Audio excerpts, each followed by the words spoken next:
सुक्या मटण केलास तर आंबोळी बरी लागता, रस्सो केलात की वडे, आणि चिकन केलास तर हमखास वडे, कधीतरी आंबोळे पण करतं. आज करतोय मी आंबोळे. सगळा एकत्र भिजत घातलं. 2 वाटी तांदूळ, 1 वाटी उडदाची डाळ आणि चमचोभर मेथी, सगळा 6 तास भिजत घालून पीठ ठेवले. गरगरीत पीठ इला.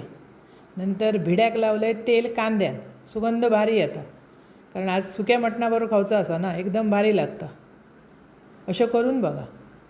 व्यवस्थित सगळा मिक्स केलं आहे. त्याच्यात चमचोभर तेल घाला आणि चवीपुरता मीठ घाला.